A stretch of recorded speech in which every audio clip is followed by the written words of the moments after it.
عزیزان، من شاید نتونم همه دیگه این اوتلاین رو تموم بکنم، مهم نیست. فقط امیدوارم تونسته باشم یه مقداری مزه هایی داده باشم برای چشیدن. ولی میخوام بریم به نکته بعدی و نکته بعدی درسمون تیترش هست Deepening My Relationships. تو اون کتاب How People Grow مشکلی نیست، چالشی نیست، مسئله‌ای نیست که این دوتا روانشناس مسیحی اولین حرفشون اینه: باید وارد یه گروه بشی، باید خودتو به یه عده باز بکنی، باید در مشارکت باشی. مشکلی در زندگیت نیست که خارج از ارتباطات سالم بتونی تنهایی باش روبرو بشی. پس این یکی از نکاتی که میگم، حالا من دارم اشانتیونی رو رد میشم، ولی برای همینه که عزیزان کلام خدا ما میگه که از مشارکت با ایمانداران غفلت نکنید. و فقط هم مسئله کلیسا اومدن نیست. میتونی یه عمری کلیسا بیایی ولی هیچ وقت دل خودتو به کسی باز نکنی. من خودم سالهای کلیسایی میرفتم، یک کلیسای ایرانی، و مشارکتمون 1.5 ساعت بعد از هر جلسه طول میکشید، چای و شیرینی، ولی همه صحبت‌های مشارکت فقط حال احوال پرسی و چه خبر و از ایران چه خبر و صحبت‌های سیاسی و ورزشی ولی بعد رفتیم توی کمپ کلیسایی و با این یه دوستی که من 1 سال تو کلیسا با هم بودیم، یه شب با یه دار و دسته‌ای با هم حک بازی کردیم. و تو اون 1 ساعت 2 ساعت حک بازی کردن من با این دوست بیشتر آشنا شدم تا 1 سال چای و شیرینی خوردن تو کلیسا. پس فقط فکر نکنیم چون داریم میریم کلیسا این همین کافیه تو مشارکت.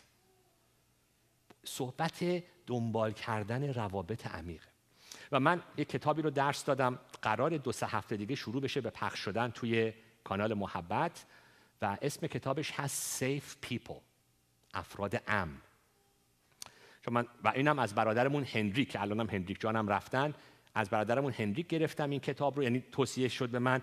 نویسنده های این کتاب Safe People هم نویسنده های همین کتاب هستن، هنری کلاود و جان تاونزند، 2 روانشناس خیلی برجسته مسیحی. و توی کلیسای ایرانی و جامعه ایرانی، حالا من میگم ایرانی همه، ولی ما حالا خودمون ایرانیم، داریم با ایرانی‌ها صحبت میکنیم، ما ایرانی‌ها خیلی نیاز داریم یاد بگیریم که افراد امنی بشیم. یه پسر ایرانی توی یه جایی بودیم تازگی، ازش پرسیدم شما کلیسای ایرانی میری؟ گفت نه، من کلیسای ایرانی نمیرم، چون به محض اینکه وارد کلیسای ایرانی میشم احساس میکنم دارم داوری میشم و محکوم میشم. خب ما باید این حرفا رو بشنویم که چطوری میتونه کلیسای ایرانی و ایمانداران ایرانی افراد امنی بشیم که ارتباطاتمون با همدیگه عمیق‌تر بشه. چون بدون ارتباطات عمیق عزیزان نمیتونی در زندگی شکوفا بشی، نمیتونی اونطوری که مسیح میخواد رشد بکنی، نمیتونی اون شخصیتی بشی، به اون هدفی برسی که خدا برای ما در نظر داره. 20 خورده ای آیه هست تو عهد جدید که توش کلمه یکدیگر استفاده میشه. یکدیگر رو محبت کنید، یکدیگر رو ببخشید، بار یکدیگر رو هم کنید، گناهانتون رو به یکدیگر اعتراف بکنید، غیره غیره غیره غیره. نمیتونیم خارج از ارتباط با یکدیگر بگیم فقط من و مسیح و همین و بس. همچین چیزی نیست در مسیحیت، در ایمان مسیح. پس قسمت مهمی از رشد مسیحی و رشد روحانی هست deepening my relationships، ارتباطاتمون رو عمیق کنیم. البته قسمت اول فصل اولی که ازش میگذرم، فصل اول این قسمت درباره ارتباطمون رو با خدا قوی کنیم در دعاست، از این میگذرم. تیترش هست Try going off the deep end with God. از قسمت دعا و ارتباط با خدا میخوام بگذرم. میخوام بریم فصل بعدی. Make life-giving relationships a top priority. ارجحیت بده به ارتباطاتی که برات حیات بخشن در زندگی. یکی از بزرگترین ارجحیت‌های زندگیت باید این باشه که ارتباطات تو با یک سری افراد سالم نه اینکه کامل، ولی افرادی که میدونی دوستت دارن، افرادی که میدونی خوبی تو میخوان، افرادی هستن که میدونی که تو رو رد نمیکنن اگر دلتو بهشون باز بکنی. البته از این افرادم نریخته تو خیابونا. خودتون رو خوش شانس بدونید اگر 2-3 نفر تو زندگیتون داشته باشید که اینطوری بتونید باشون رابطه داشته باشید. پس میخوام بگم که این صحبت خیلی مهمیه. حالا میگه که نویسنده میگه که more than anything else we are shaped by people. بیشتر از هر چیزی مردم رو ما تاثیر میذارن، ما رو شکل میدن. بعضیا باعث میشن که من شکوفا بشم، تشویق بشم، پرشم. بعضیا منو خالی میکنن. و پس خیلی مهمه که یاد بگیریم چطوری ارتباطات سالم داشته باشیم. نقل قول میکنه از یه جورنال آکادمیک این نویسنده و توی این جورنال درباره خوشحالی انسانی، شادی انسانی، human happiness تحقیقات زیادی میشه و میگه یک فاکتور، مهمترین فاکتور در زندگی برای افرادی که خوشحالن تو زندگی، مهمترین فاکتور، مهمتر از پول، مهمتر از سلامتی، مهمتر از امنیت، مهمتر از جذابی، مهمتر از IQ، مهمتر از موفقیت در کار، مهمترین فاکتور برای افراد خوشحال اینه که ارتباطات عمیق تو زندگیشون با چند نفر دیگه دارن. What distinguishes consistently happier people from less happy people is the presence of rich, deep, joy-producing, life-changing, meaningful relationships. بیشتر از هر فاکتوری تو زندگی ارتباطات بنا کننده است. و دوباره توی تحقیق دیگه بعد از نیم قرن تحقیق، نه فقط تو آمریکا بلکه در تمام دنیا، happiness is best predicted by the breadth and depth of one's social connections. مهمترین فاکتور که نشون میده خوشحالی زندگی تو اینه که چقدر ارتباط داری توی زندگی. پس چقدر این مسئله رو ما باید جدی بگیریم. حالا من دارم اینو به شما میگم، خودم هم زیرشم، یعنی خودم هم فکر نکنید که خیلی موفقم تو این داستان. یکی از چالش‌های بزرگ زندگی خود من اینه که به خاطر سفرام ارتباطاتم خیلی ضعیف شده با یه سری دوستا. پس فکر نکنید که من دارم اینو بهتون میگم خودم خیلی رسیدم، دارم خیلی عالی اینو. نه، خودم هم دارم یاد میگیرم، دارم پیدا میکنم اون دوستیایی که باعث برکت هست تو زندگی. و بعد آمارای زیادی میاره که چقدر از مرگ جلوگیری میکنه. کسانی که غذا سالم نمیخورن، ورزش نمیکنن، ولی دوستی دارن تو زندگی، عمرشون طولانی تره تا کسانی که دوستیاشون خیلی کمرنگه و خیلی ضعیفه. پس این صحبت و میگه که روابط دوستی خوب چه منفعت‌هایی داره، چه بنفیت‌هایی، چه هدایایی باش میاد. انگلیسی میگه gifts. میگه میخوام این پکیج ارتباط رو باز کنم، چه هدایایی تو این پکیج ارتباطات هست. چند تا نکته رو میگه the gift of delighting. چیه؟ وقتی دوستیای خوب داریم، دوست خوب چیه؟ لذت میبره که به تو محبت کنه، به تو خدمت کنه. پولس میگه ما هممون خونده شدیم که آزاد باشیم، آزادیتون رو استفاده نکنید برای نفس خودتون، بلکه همدیگر رو با فروتنی و محبت خدمت کنید. مسیح ما رو آزاد کرده که بتونیم به هم محبت کنیم و خدمت کنیم. The gift of delighting. People who give life to us are people who notice us. محبت چیه؟ وقتی یکی به توجه میکنه، وقتی به یکی میدونه که چه چیزایی رو دوست داری، میدونه که حتی وقتی خودت حالیت نیست میاد به یه خدمتی میکنه. میدونه یکی که به من اینطوری محبت میکنه کیه؟ میخوایم هم امروز بعد از تموم شدن صحبتام براش دعا بکنیم. خواهر عزیزمون کارینه هستش. برادر فیروزم خیلی من محبت میکنه ها. به خاطر محبت ایشونه که من و خانواده‌ام اومدیم کالیفرنیا این سفر. ولی یه چیزی که کارینه خیلی من ازش لذت میبرم اینه که کارینه همیشه یادشه من از چه غذایی خوشم اومده، از کدوم بستنی اکبر مشتی تو اون سوپرمارکت خوشم میاد، قهوه‌مو دوست دارم چطوری بخورم. چیزایی کارینه از من یادشه از سالهای پیش که من خودم یادم نیست. میریم اون سوپرمارکت، میگه تو دفعه پیش گفتی این بستنی خوب نبود، این بستنی خوب بود. کارینه به من توجه میکنه. پس وقتی که یه دوست خوبی داری توجه میکنه بهت. تو این دنیایی که همه داریم میدویم، وقت نداریم برای همدیگه، وقتی یکی برای تو وقت میذاره، بهت گوش میده، به توجه میکنه، محبت بزرگه. The gift of delighting. یکی از دیگه هدایای دوستی The gift of commitment. به هم تعهد داریم، به هم تعهد داریم. تو کلام خدا میبینیم، تو اعمال رسولان ایماندارا با هم بودن، زندگیشون با هم بود، شام و غذاشون با هم بود، مشارکتشون با هم بود، تعهد به هم دیگه. و میتونیم همدیگه رو توی این تعهد تشویق کنیم، بنا بکنیم. میگه که نقل قول میکنه از یه محققی که میگه که اگر شما به یه گروهی ملحق بشید، ریسک سکته قلبیتون رو تو سال آینده 50% کم میکنید. و بعد میگه توی کلیسای ما شعارمون اینه join a group or die. اگر میخوای زنده بمونی به یه گروه ملحق شو، یه سری ارتباطات و دوستی‌ها تو زندگیت بیار. همه ما نیاز داریم که تو زندگی ما رو کسی تشویق کنه، به ما امید بده، محبت کنه. نکته بعدی the gift of love. بزرگترین چیزی که هر انسان نیاز داره بشنوه این 3 کلمه ساده است I love you. و این نشون دادن توی چیزای کوچیک، محبت کردن. The gift of joy. چقدر شادی میاره دوستی و محبت تو زندگی ما. Joyful people make us come alive. به ما انرژی میدن، حیات میدن افراد شاد. و آیه مشهور نحمیا رو میاره The joy of the Lord is your strength. فارسی چی میگیم؟ شادی خدا قوتته؟ شادی خدا قوت تو هست.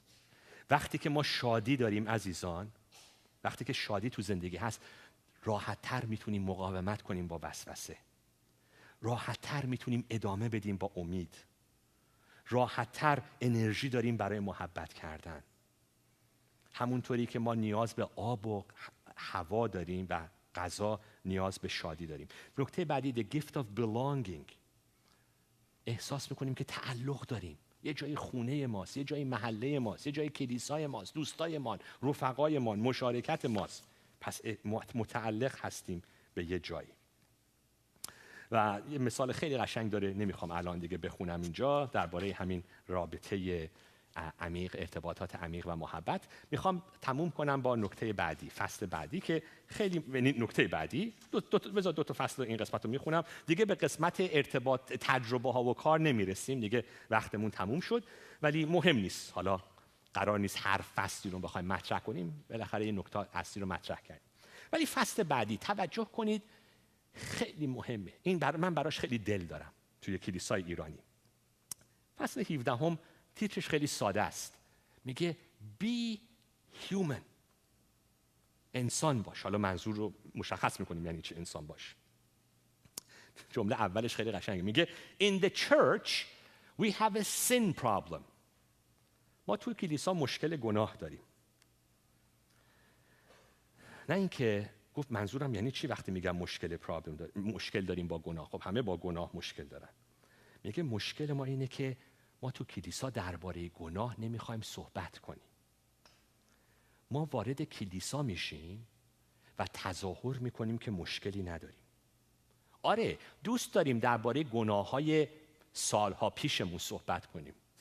من یه معلم داشتم، معلم الهیات، میگفت هر کشیشی اگر تازه بخواد اعتراف به یه گناهی بکنه، گناهش مال 20 سال پیششه. آره 20 سال پیش من یه مشکلی داشتم ولی مسیح منو شفا داد تو این مشکل. انگار که دیگه امروزه ما مشکلی نداریم. امروزه همه چیزمون اوکی شده. اومدیم کلیسا که چون اوکی شدیم. و این تظاهر در کلیسا میگه مثل این میمونه که آدم میره پیش مشاور روانشناس، میگه من فقط میخوام درباره مشکلاتی که قبلا داشتم با شما صحبت کنم.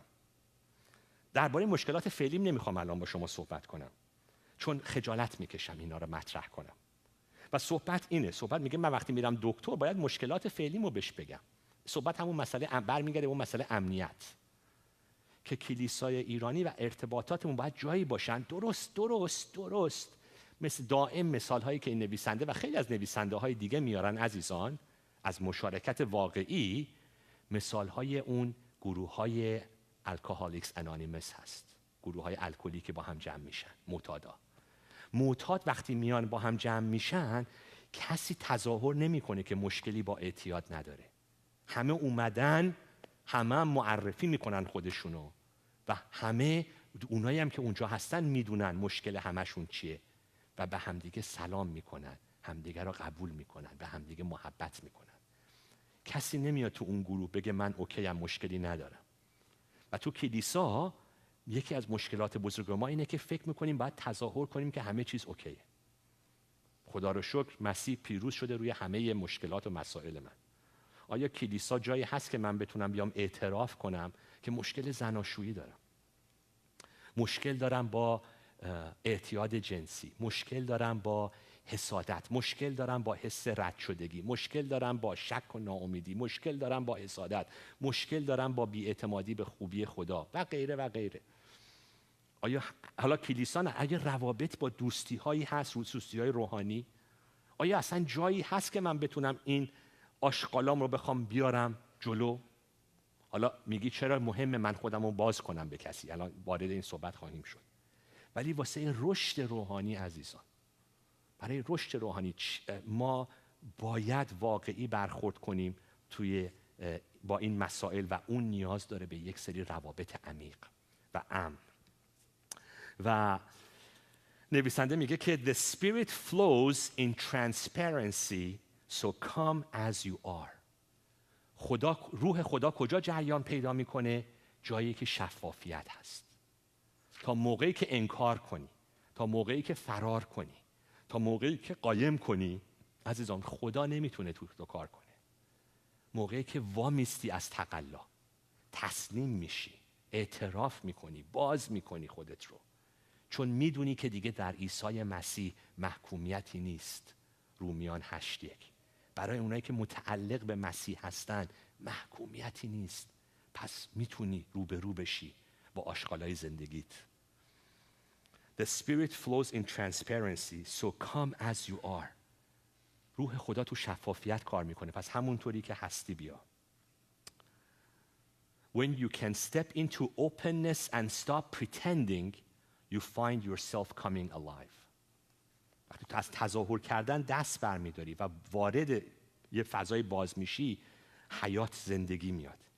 Hiddenness and pretense are always the enemy of flourishing.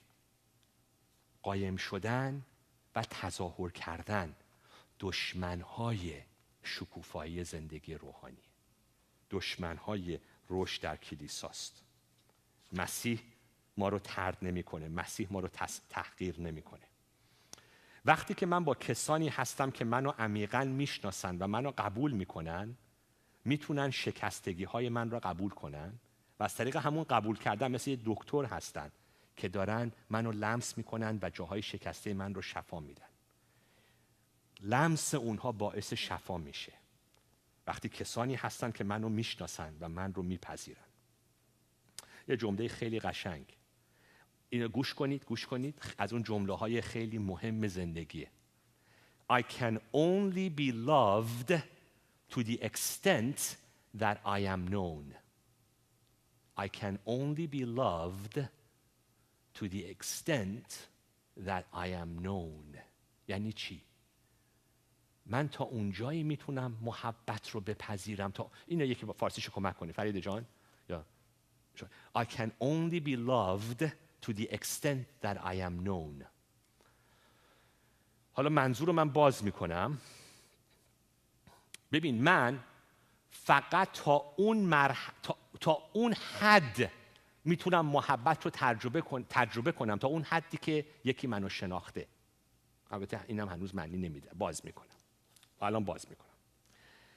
ببین اگر من قسمت‌هایی از زندگیمو مخفی کنم، شاید یکی من بگه ساسان من تو رو دوست دارم، ولی پیش خودم میگم اون اگر میدونست آشغالای من چیه منو دوست نمیداشت، منو رد میکرد.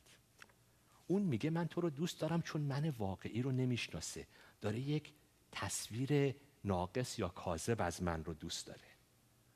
پس هیچ وقت محبت رو نمیتونی تو عمق وجود تجربه بکنی، چون همیشه میگی اینا نمیدونن من در درونم کی هستم.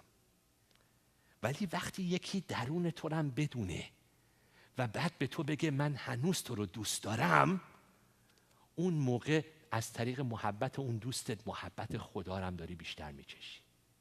قبول دارید این حرفو؟ تا موقعی که داری تظاهر میکنی و قایم میکنی و همه دارن تو رو دوست دارن تا اون حد، میگی خب تو داری این تصویر رو دوست داری، تو من واقعی رو اگه میشناختی که اصلا میگفتی برو گم شو از زندگی. پس من همیشه باید ادا در بیارم، همیشه باید تظاهر کنم که در این محبت و در این رابطه بمونم.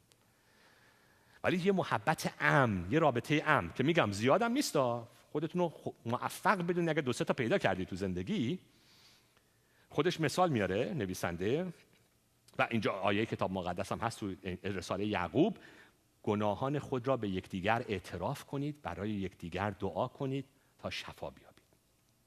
از زندگی خودش میگه که من به یه دوستم اعتراف کردم گناهام رو و اون دوستم برگشت موقعی که من فکر کردم که اون دوستم میگه برو گم شو، گفت هیچ وقت تا حالا من تو رو اینقدر دوست نداشتم، حالا که با من اینقدر صمیمی و صادقانه و واقعی از خودت میگی. و دوست خودم من خود قلب خودش رو به من باز کرد و از ضعف‌ها و مشکلات خودش گفت.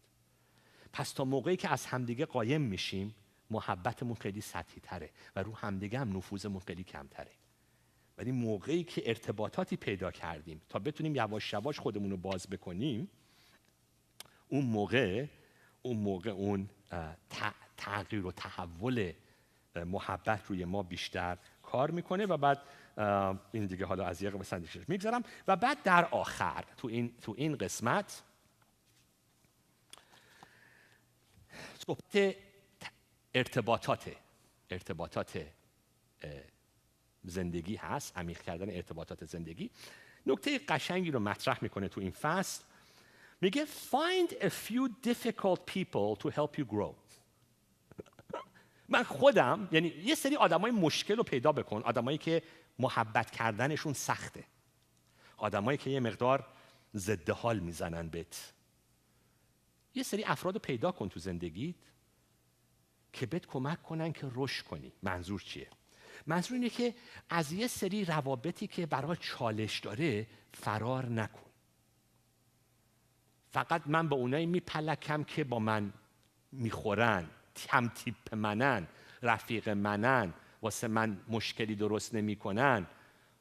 حالا یه سری افراد سمی هستن که باید ازشون دوری بکنیم. من صحبتم ببین هر حرفی که من میزنم یا هر نویسنده یا آیه کتاب مقدس ازش میتونه برداشت اشتباه بشه. من یه سری درسایی دادم از یه روانشناس مسیحی به نام دان آلندر. دان آلندر با خیلی از افرادی کار میکنه که بهشون آزار جنسی وارد شده در زندگی، حتی از طریق پدرشون، از طریق اعضای نزدیک خانوادهشون. وقتی یکی داره به تو ضربه میزنه و تو رو داره نابود میکنه، کتاب مقدس نمیگه که اجازه بده هی بیاد ضربه بهت بزنه. صحبت ما این نوع چیزا نیستا. بعد دان آلندر یه تصویر خیلی قشنگی استفاده میکنه تو صحبتاش، من اینو بارها گفتم. میگه باید در قلب ما باز باشه برای همه، ولی باید به اشخاص بگیم که تو با کفش گلیت نمیتونی وارد اتاق دل من بشی، باید کفشای گلیت رو اول دراری قبل از اینکه بتونی وارد زندگی من شی. پس هدف این نیست که اجازه بدیم هر کی بیاد ضربه بزنه و بره بگیم این محبت مسیحیه، نه. ولی فقط هم نباید دنبال افرادی باشیم که هم تیپمان، هم کلاسمون به هم میخوره. نه، یه سری افراد هستن که میتونه خدا ازشون میخواد استفاده بکنه که ما رو صبور کنن، ما رو حتی از سفت و سختی اونا استفاده کنه که من یه مقدار صاف و صوف‌تر بشم. من اوایل خدمتم یه آقایی میمد سر کلاس من تو کلیسای ایرانی، 1 ساعت سر من داد میکشید و عربده میکشید کلیسا شبانمون تت استوارد بود، بنده یه جوون 19 ساله 20 ساله. یه آقایی هم به ما گیر داده بود و مخالف من بود و هی میمد عربده کشی میکرد. فقط هم کلاس من میمد، نمیاد طبقه بالا جلسه عبادتی تت هم نمیاد، فقط میاد سر کلاس من، عربدهشو میکشید و میرفت. ولی از همین عربده کشی و داد و بیداد این آقا انقدر من درس یاد گرفتم توی فروتنی، احترام به یه آدم بزرگتر، دهنتو ببند، حالا تو نمیخواد وارد دعوا بشی، تو آروم باش. خیلی من واقعا درس گرفتم. البته سختم بود با این آقا طی کردن. ما البته به تت گفتیم این آقا رو از کلیسا اخراج کن، تت هم این کارو نکرد. ولی بالاخره خدا حتی از این مرد سفت و سخت استفاده کرد که من یک مقدار درسای تو شخصیت خودم بگیرم. We all have difficult people in our life. But hear this. God can use them to help you become the best version of you. Maybe even more than the people you like. هممون یه سری افراد مشکل ساز تو زندگی داریم. ولی خدا میخواد از اون استفاده کنه برای رشد تو. و بعد اینجا آیات مسیح رو میاره. دشمنت رو محبت کن. تو اگه فقط رفقات رو محبت میکنی شاهکار نکردی. همه این کارو میکنن. ربطی به ایمان مسیحی نداره. ربطی به قدرت روح القدس و مسیح تو زندگیت نداره. موقعی قدرت خدا رو میبینی، موقعی تغییر و تحولات رو تو زندگیت میبینی که محبت کنی به دشمن، محبت کنی به اون کسی که حتی دوست تو نیست. میگه چرا خدا اجازه میده افراد سخت تو زندگی من باشن؟ میگه افرادی غیر از این اصلا وجود نداره. Everybody is a difficult person. تو میگه تو هم تو زندگی یکی دیگه آدم مشکل سازی هستی. یه روز میگه دوستای خود من یکی شنیدم که من تو زندگیش اون difficult personی بودم که گفت خیلی واسه من چیز بود، خیلی به غرورم برخورد که من طوری با این شخص برخورد میکنم که این شخص فکر میکنه من احساس برتری دارم، احساس باهوشتری بودن دارم و خیلی برخورد. ببینید ولی خدا نمیخواد افراد سخت رو از دنیا بندازه بیرون، وگرنه تو آدم خیلی تنهایی میشدی تو این دنیا. ولی خدا میخواد که ما یاد بگیریم.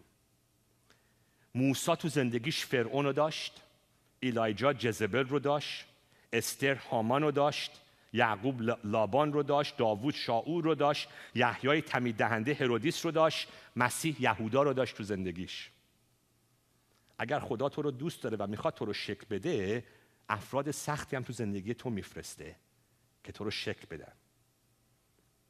و میگه که and you are the difficult person he is sending to shape somebody else. خودت هم خیلی همچین مظلوم نگیر. و میگه که حالا چطوری با این افراد باید روبرو بشیم؟ میگه که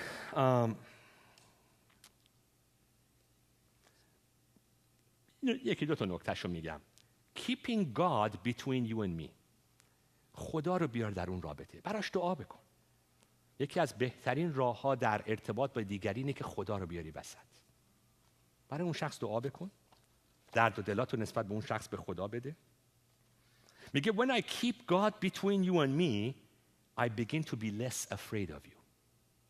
ازت کمتر میترسم اگر خدا رو بیارم وسط بین من و تو. When I keep God between you and me, I begin to be less controlling.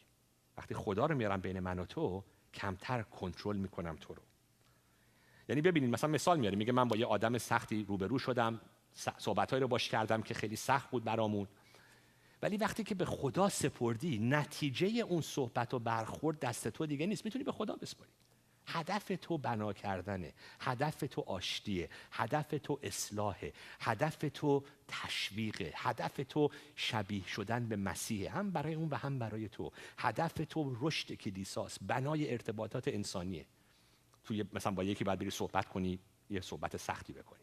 حالا اون طرف دیگه نخواست حرف تو رو قبول بکنه، دیگه کنترلش دست تو نیست. ولی میتونی اجازه بدی خدا وارد اون ارتباط بشه.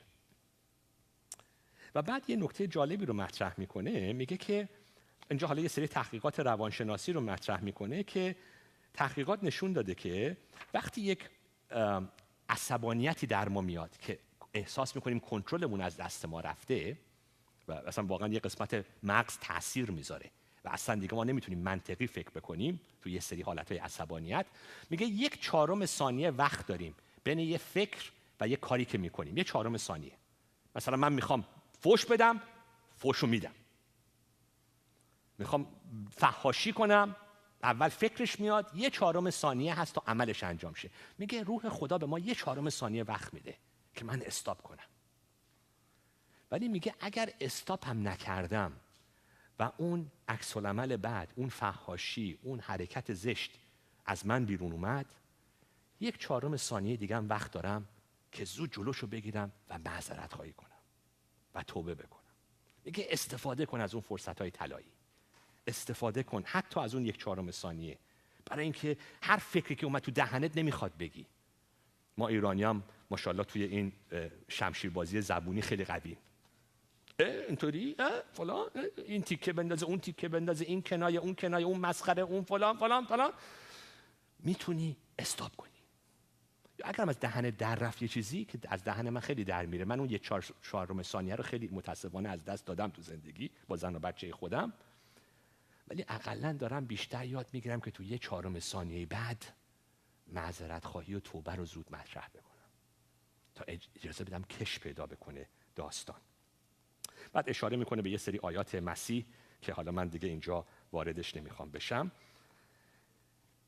و بعد صحبت آشتی و محبت رو میکنه و اینجا اشاره میکنه به داستان یوسف و یوسف در عهد عتیق و برادراش که چه خیانتایی به شد، ولی در آخر میبینیم که یوسف با بخشش و آشتی روبرو میشه و میگه که آیا تو ارتباطات شما هم نیاز برای آشتی وجود داره؟ شاید یکی تو رو خیلی بدجور زخمی کرده، به دروغ گفته، پشت سرت غیبت کرده، به تو خیانت کرده و غیره و غیره، و میگه که این شخص لیاقت بخشش رو نداره. میگه آره به احتمال زیاد اون شخص لیاقت بخشش رو نداره، همونطوری که برادرای یوسف هم لیاقت بخشش رو نداشتن، همونطوری که ما هم برای عیسی مسیح لیاقت بخششش رو نداشتیم، ولی مسیح هم رفت روی صلیب برای بخشش و آشتی علیرغم خیانت‌هایی که ما بهش کردیم. پس میگه که میتونیم با محبت و آشتی برخورد کنیم و میگم جمله ها قشنگه، عملش خب یه عمر زندگیه دیگه. قسمت آخر رو من دیگه الان ترجیح میدم استاپ کنیم که چطوری تجربیاتمون، کارمون، شغلمون، چالش‌های زندگی رو هم دست خدا رو توش ببینیم. فقط میخوام با این خاتمه بدم واسه قسمت کار که میگه همونطوری که آیه کتاب مقدس هست که میگه هر کاری رو برای مسیح انجام بدید که انگار مسیح صاحب کارتونه. فکر نکنید که روحانیت یعنی کاری که من تو کلیسا میکنم بقیه‌اش دنیویه و مهم نیست برای خدا. نه، سر کارم مسیح میخواد خداوند ما باشه، رئیس ما باشه، صاحب کار ما آخرش خود مسیحه. میگه و توی کارت هم از قوتات سعی کن استفاده بکنی، به جای اینکه رو ضعفات حیف فکر کنی ببینی قوتات چیه و اون کاری رو داشته باش که بر تطبیق داره با قوتات، پشنت. و در آخر نکته خیلی مهم میگه باید به کار و زندگی به عنوان یک خوندگی نگاه بکنیم. calling. خداست که تو رو میخونه برای کاری و تو پاسخ میدی، لبیک میدی به اون خواندگی، به اون دعوت. گفت یک کشیش میتونه تو کلیسا برای پول و مقام و نفوذ و کنترل شبانی بکنه، اون کارش خوندگی نیست. یه سوپوری میتونه ایمان داشته باشه که مسیح اون رو خونده که خیابونا رو تمیز کنه و باعث زیبایی محیط بشه، و اون سوپور اون کارش رو میتونه انجام بده با خوندگی، و اون کشیش میتونه کارش انجام بده برای فقط پول و مقام و ثروت. پس ربطی نداره که فقط کارهای کلیسایی روحانیه، نه، هر کاری. حتی مثال از یه نقل قولی از مارتین لوتر میکنه، رهبر نهضت پروتستان ها، که هر کاری رو حتی یک مادر توی خونه داره انجام میده برای پرستش خدا حساب میشه. پس خونه داری که این کار نیست، اون کار، این خوبه، این بده، این مهمه، این دنیوی، این روحانی، از این چیزا نداریم. فقط و فقط مهمترین نکته اینه که خوندگی من چیه. خدا منو خونده که چطوری آینه‌ای باشم برای انعکاس مسیح توی این دنیا، نیرویی باشم برای پیشبرد ملکوتش، صدایی باشم برای بلند کردن نامش، دستی باشم برای برقراری عدالت و مبارزه با ظلم و تاریکی، قلبی باشم برای بخشش و آشتی، نه برای نفرت و انتقام. این خوندگی ماست. چه تو مکانیک باشی، نقاش باشی، خواننده باشی، نویسنده باشی، کشیش باشی، فوتبالیست باشی، موزیسین باشی، هر کاری که میکنیم برای مسیح خداوند صاحب ارباب و نجات دهنده ماست. این صحبت هایی بود که میخواستم مطرح بکنم. از برادرمون داریوش و جمع عزیزان موزیسین هم میخواییم که بیام با سرود جلسه ما رو خاتمه بدن. میخوام یه نکته هم قبل از اینکه همینطور که برادرمون داریوش داره میاد، میخوام که یه دعایی هم با هم بکنیم برای خواهرمون کارینه و ادامه بدیم در دعا باشیم برای خواهر عزیزمون و شفای خداوند تو زندگی این خواهر. برادر فیروز اجازه داریم برای این وقت و همچنین میگم امید من اینه، میدونم روز طولانی بود، خیلی حرفا زده شد، امیدوارم که اگر علاقه‌مندید نوارا رو گوش کنید یا کتاب رو بخرید، ولی من فقط خواستم یک تصویر، حالا نویسنده های دیگه هستن، فهرست های دیگه هستن، موضوع های دیگه هستن، ولی میخوام اقلن حس بکنیم که زندگی مسیحی رو توی جعبه کوچیک نذاریم.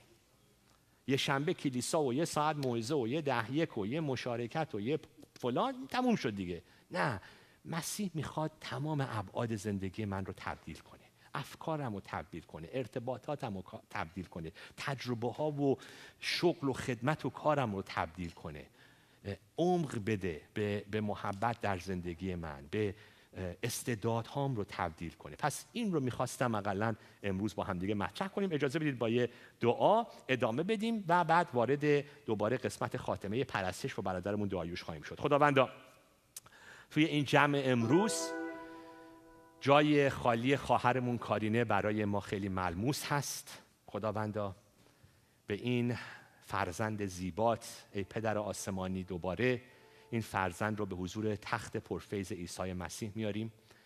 مسیح شفادهنده، منتظر کارهای بزرگ تو زندگی این دختر عزیز هستیم.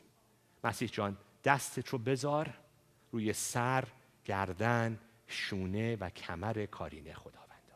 خداوندا این درد رو، این دردی که 2 سال این خواهر به خاطر تصادف داره تو زندگیش تجربه میکنه، این دنیای پر از فشار رو مسیح جان آرامش بیار با روح خودت، شفا بیار ای مسیح جان. خداوند، این فریادها، این دعاها، این درخواست هایی که از عمق دل همه ما و کارینه عزیز به حضور تو اومده توی این 2 سال، مسیح جان میدونم تو میشنوی، میدونم تو در این درد هستی با کارینه. حتی اگر ما حس نکنیم، حتی اگر ما فریاد بزنیم موقعی که خودت رو صلیب بودی فریاد زدی خدای من خدای من، حتی ما فکر کنیم که کارینه تنهاست، ولی میدونیم اون در آغوش توه، حتی تو این لحظه، حتی تو این درد. خداوندا، پس دعا میکنم که کارینه عزیز خداوندا هرچی بیشتر آغوش تو رو حس بکنه و هرچی زودتر خداوندا در وقت خودت مسیح جان، این آرزوی دل ماست، در وقت خودت منتظر شفای تو هستیم، منتظر بلند شدن کارینه هستیم، منتظر این هستیم که این خواهر با این عطایایی که تو بهش دادی، با این خوندگی که تو بهش دادی، با این خدمت و زیبایی که تو بهش دادی، در جمع ما دوباره حاضر باشه و جلال بده نام تو رو و خدمت کنه کلیسای تو رو و بنا کنه خواهران و برادرانش رو که خداوند هدایای تو هستن. پس منتظر هستیم و در دعا ادامه میدیم. در نام عیسی مسیح، آمین.